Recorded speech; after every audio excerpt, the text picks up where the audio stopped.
في العربيات الحديثه باستمرار بيقابلنا مشكله ان العتبه اللي موجوده تحت دي بتبقى خفيفه، فبالتالي في اي ركنه في اي حاجه حجر اي حاجه على الارض بتلاقي العتبه دي اتطبقت بمنتهى السهوله. ولكن هنا هم عملوا حل تاني عشان خاطر يتخلصوا من المشكله دي اثناء عمليه السمكره، فصلوا العتبه. هندسه ليه فصلتوا العتبه؟ استاذ احمد مساء الخير على حضرتك ومساء الخير على متابعينك الكرام. بص يا استاذ احمد، دي عربيه ريزو، العتبه بتاعتها بتبقى السماكه بتاعتها 8/10، ودي سماكه الصاج بتاع العربيه 8/10 مللي. بالظبط. للاسف يعني الحمد لله رب العالمين، يعني ربنا يعفو عن صاحب العربيه، يعني العربيه دي عملت حادث. تمام. حصل ان العتبه دي حصل فيها قطع، مش مجرد خبط. حلو. حصل فيها قطع، فكان قدامنا حل من الاثنين، يا اما احنا هنجيب العتبه من التوكيل ونركبها، يا اما هنروح نفصل العتبه. احنا اخترنا الخيار الاصعب، ان احنا نفصل العتبه، لان حضرتك لو بصيت هو مش هيبان التفاصيل، وده من جوده الشغل، ان العتبه دي متفصله من الجزء ده لحد الجزء ده.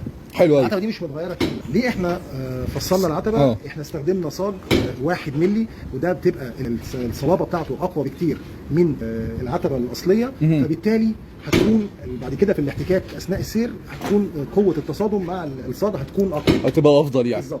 التكلفه هي لا طبعا التكلفه اقل بكتير. انا عايز اقول لحضرتك بس ان العتبه دي متكلفه 300 جنيه يعني. في التوكيل اكتر بكتير. اكتر بكتير طبعا يعني.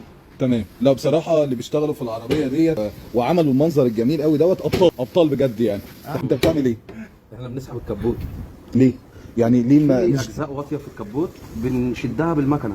طب دي بديله ايه؟ بديل اللندا والشغل بالنحاس واللحام بالسلك.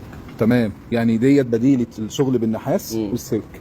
تمام. قول لي كده طريقه التشغيل بتاعتها وايه الفوائد اللي بتعود عليها؟ اولا اول فايده ان هي ما بتعلمش في الكبوت من جوه.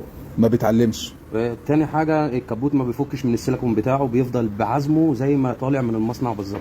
يعني انت عشان خاطر تشتغل باللمبه تمام بالشغل العادي بيفك عزم الكبوت، فمضطر ان انت تفك الكبوت عن بعضه، العظم عن الكبوت، فبالتالي بيضعف معاك لما تيجي تركبه. طبعا بيسيب اثر في الكبوت، بيدولوش نفس العزم، فاكنك اصلا شغال على البارد يعني. بالظبط. هو ده ما بيعلمش في الكبوت من جوه. احنا شادين بالمكنه اهو دلوقتي. العربيه دي اتصورت قبل كده وقالوا عليها اللي هي الكبوت بتاعها مستحيل يتصلح، لازم يتغير. اهو الكبوت قدام عينيهم اهو وشايفينه، الشغل زي ما انت شايف اهو، كل حاجه بترجع تاني زي ما كان.